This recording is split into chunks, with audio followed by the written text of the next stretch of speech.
Hey, so today I'm going to work with Snapdragons and I just want to share with you my experience. So they love Missouri weather. They love our jungle heat and our humidity. And I found that they also can stand to be put out a few months early. So I put them out in about March.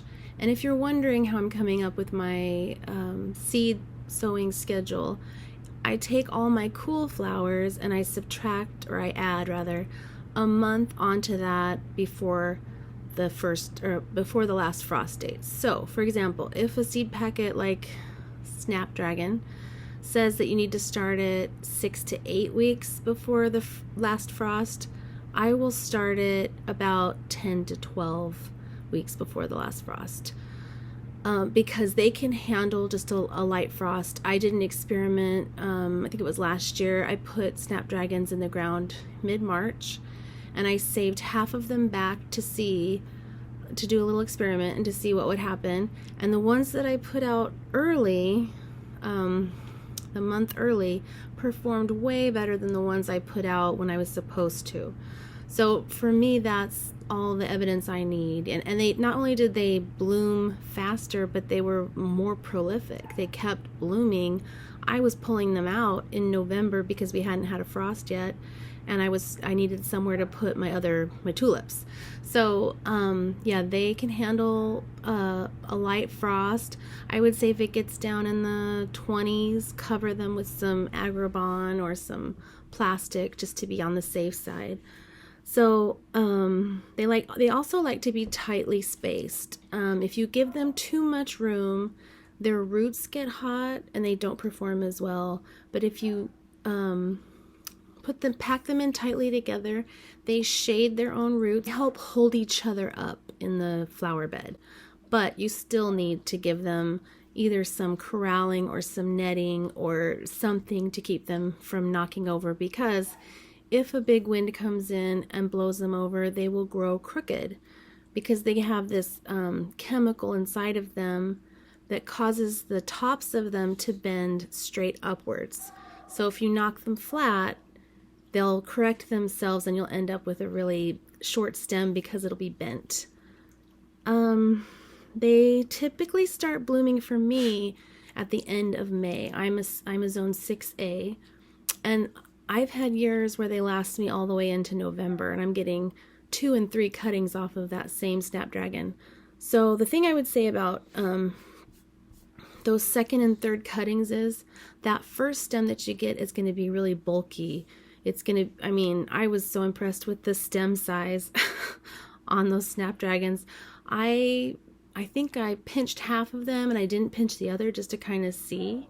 And while that first stem is pretty thick and monstrous, I think I'm not going to pinch Snapdragons ever again, because as the season goes on, each successive cutting off of that Snapdragon, the stem is going to be weaker and thinner.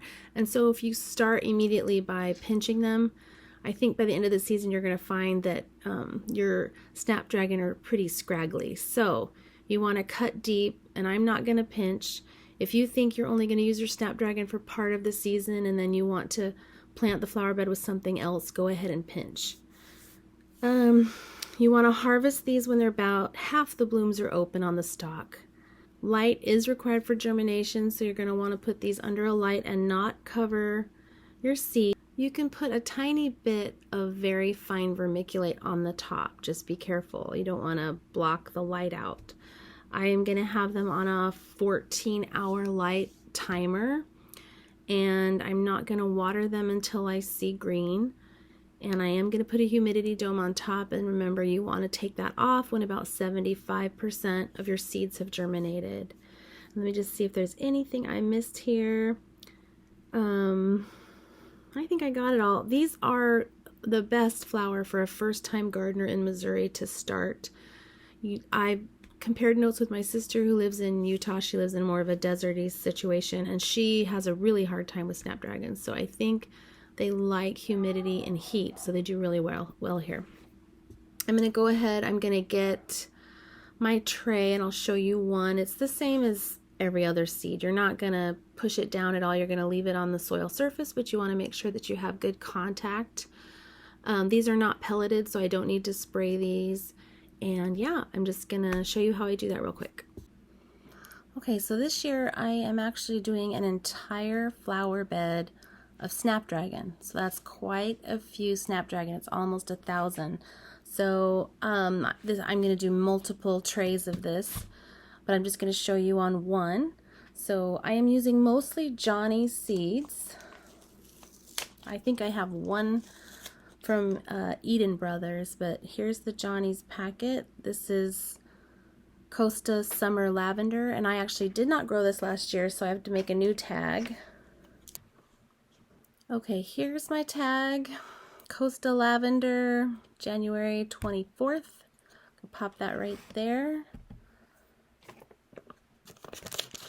And your seeds are going to come in a little pouch like this. And the way I do it is I just give it a little tap on the side and I watch to see the seeds fall out because they are tiny. So the seeds are black and the pouch is white. That kind of helps. And if two get in a cell, it's not the worst thing. But germination on these is actually really, really good. It says on the package that the germination rate is 89%, but I have found that I almost get 100% germination. Okay, and I'm not succession planting these, like I said, because these won't all come on at the same time, so I don't have to worry about having 1,000 Snapdragon to cut at the same time. It's been my experience that they space themselves out pretty good as far as when they bloom.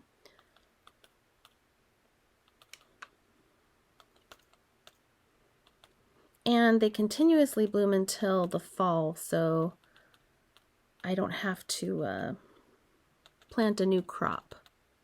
Now, if by chance two seeds germinate in a cell, I will pull up one of the seedlings. You don't want to have them trying to compete for space and nutrients in the same cell. Okay, so I'm going to put a fine layer of vermiculite over this. I'm going to set it under the light, and then I'm going to watch it. In about a week or so, it'll start to show up. And when that happens, after 75% have germinated, I will take the humidity dome off and I'll start watering them from underneath. With all your seedlings, you have to harden them off before you plant them in the ground. They need at least 5 days of being outside in a shaded, protected area where the wind has access to them and where they have some access to light. I will stick mine out on day 1 for about 4 hours, and then on day 2 for about 6, and so on until I feel like they're ready to go out. All seedlings are going to show a little bit of stress when you plant them out, but this helps to make sure that they don't just die as soon as they go out into the field. And you're also going to want to water them deeply before you plant them out in the field. All right, so here is the final setup with the Snapdragons. I think I have about over 500 seeded today.